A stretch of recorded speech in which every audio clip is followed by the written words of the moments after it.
और अब तो अपोजिशन को ख्याल भी आ गया कि जी इमरान खान साहब ने कीमतों में कमी का ऐलान करके IMF से टक्कर ले ली है, जिसके नतीजे में जो महंगाई है इसका सैलाब पहले से भी ज़्यादा तेज़ी के साथ अवाम को बहा कर ले जाएगा था। अच्छा, अपोजिशन ये वावेला भी कर रही है कि हुकूमत आने वाले दिनों में मजीद महंगाई करके यू टर्न लेगी, क्योंकि IMF हुकूमत को मजीद कीमतें बढ़ाने पर मजबूर कर देगी। चलो, इजाफे को मुस्तरद करना तो एक बात होती है, लेकिन इजाफे को मुस्तरद करके कीमतों को कम कर देना, मैं तो काफ़ी देर अपने आप को चुटकियां काटता रहा।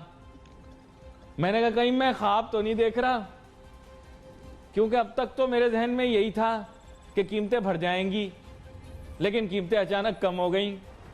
कहीं मैं ख्वाब तो नहीं देख रहा। और अब तो अपोजिशन को ख्याल भी आ गया कि जी इमरान खान साहब ने कीमतों में कमी का ऐलान करके IMF से टक्कर ले ली है, जिसके नतीजे में जो महंगाई है इसका सैलाब पहले से भी ज़्यादा तेज़ी के साथ अवाम को बहा कर ले जाएगा। नमस्कार दोस्तों, जय हिंद। स्वागत है आपका इंडियन प्राउड ऑफिशियल में। दोस्तों, पाकिस्तान की सरकार ने हाल ही में वहां पर कई खाने पीने की चीज़ें और पेट्रोल के दामों में कमी की है। वैसे तो दोस्तों ये एक गुड न्यूज़ है पाकिस्तान के लोगों के लिए, लेकिन अगर देखा जाए तो पाकिस्तान ने जो IMF से लोन लिया था उसमें उसने IMF से करार किया था कि वो लोन का रीपेमेंट वहाँ पर आवाम को और ज़्यादा टैक्स लगाकर करेगा, लेकिन उसने IMF की शर्तों को ना मानते हुए पाकिस्तान की सरकार ने वहाँ पर चीज़ों के दाम गिरा दिए हैं। तो अब सवाल ये उठ रहा है कि वो IMF को पैसा कहाँ से देगा।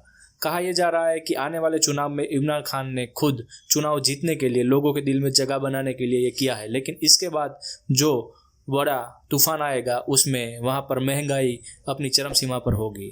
दोस्तों, हमारे चैनल को सब्सक्राइब करें और बेल आइकन को प्रेस कर दें। जय हिंद, जय भारत।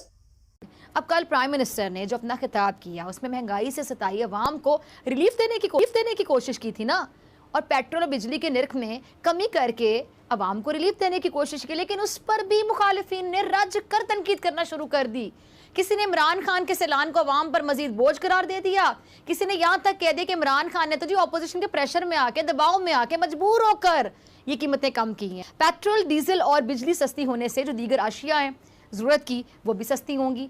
अच्छा, पेट्रोल और बिजली की कीमतों में कमी के ऐलान के बाद अवाम का जो रद्द अमल आया है वो ज़रा मिला जुला है। किसी ने हुकूमती ऐलान को सराहा है और कोई कीमतों में मज़ीद कमी भी चाहता है, लेकिन ऑपोजिशन उनकी अगर आप सुन लें तो वो सिर्फ ये चाहती है कि किसी भी तरीके से हुकूमत बस घर चली जाए जल्दी से। साखियों पर हुकूमत चल रही है। अच्छा, शाहिद खान अब्बासी साहब ने पेट्रोल और बिजली की कीमतों की कमी के ऐलान पर हुकूमत पर बड़ा इल्ज़ाम ये लगाया कि ये हुकूमत जानबूझकर आने वाली हुकूमतों के लिए मुश्किल पैदा कर रही है, क्योंकि अब्बासी साहब के बकौल इमरान खान को पता है कि वो जाने वाले हैं। अच्छा नाज़िम, पहले कीमतें बढ़ रही थी, आपने देखा तब अपोजिशन हुकूमत पर खुल के तनकीद करी थी। अब हुकूमत ने महंगाई पर काबू पाने के लिए इक़दाम उठा लिए हैं तो अपोजिशन उस पर भी तनकीद करी है। अपोजिशन किसी हाल में खुश नहीं है। लगता है तब्दीली आ गई है। चलो, इजाफे को मुस्तरद करना तो एक बात होती है, लेकिन इजाफे को मुस्तरद करके कीमतों को कम कर देना, मैं तो काफी देर अपने आप को चुटकियां काटता रहा। मैंने कहा कहीं मैं ख्वाब तो नहीं देख रहा, क्योंकि अब तक तो मेरे जहन में यही था कि कीमतें बढ़ जाएंगी, लेकिन कीमतें अचानक कम हो गई। कहीं मैं ख्वाब तो नहीं देख रहा। देखिए, नैले पे दैला, बिजली की कीमतों में भी कमी हो गई, और उस पर तो आपको पता है मुसलसल इजाफा किया जा रहा था। Why this change of heart? अचानक ये सब कुछ क्यों हुआ? ये एक सवालिया निशान है। मीडिया सिर्फ और सिर्फ मिस गवर्नेंस को हाईलाइट कर रही है, और मईशत के मामले के ऊपर डेफिनेटली मैं कह रहा हूं कि गवर्नमेंट को क्रिटिसाइज कर रही है। उसकी वजह यह है कि मीडिया इसी माशरे की नुमाइंदगी करती है। महंगाई हमें भी चुभती है, महंगाई आवाम को भी चुभती है, और उसके मुतालिक बात करना यह आवाम का हक है। यह हुकूमत के खिलाफ बात नहीं हो रही भाई।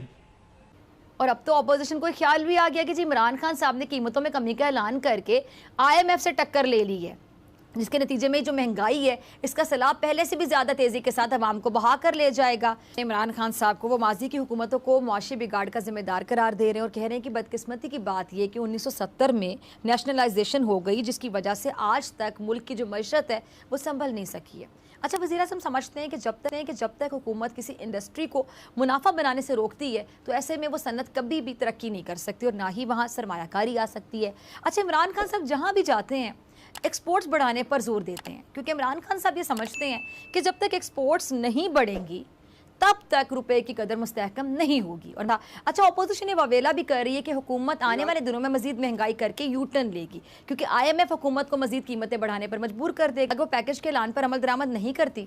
और रही बात IMF की शराइत की, तो इस हवाले से भी हुकूमती टीम ये दावा कर रही है कि पैकेज के ऐलान के वक्त IMF को मुकम्मल तौर पर आगाह किया गया।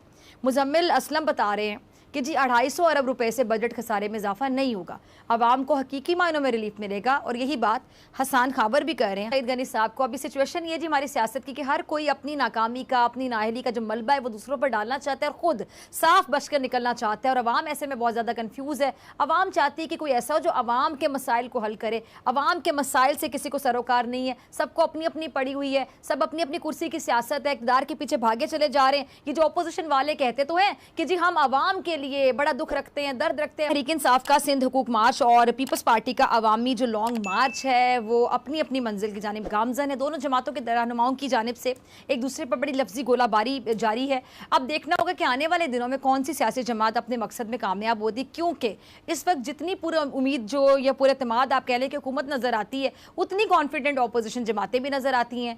अब अवाम भी बड़ी कन्फ्यूज़ है कि इनके कॉन्फिडेंस को देखें, उनके एतमाद को देखें, आगे होने क्या जा रहा है। मार्च निकालने से मसाइल हल करने तो खुदारा सिंध के हल कर दो। पहले सिंध के तालीमी निज़ाम जो स्कूल्स जहाँ जहाँ तुम जलसे कर रहे हो, ये बदीन में तुमने जलसा किया, बदीन में तुम्हारे जलसे के इर्द गिर्द जो स्कूल हैं जहाँ गायें बकरियाँ भैंसें बंधी हुई है, जहाँ अस्पतालों में लोगों की औताक बनी हुई है, अपने वडेरों की औताक बनाई हुई है, तो अपने धरने से वहाँ के मसाइल पहले हल कर दो।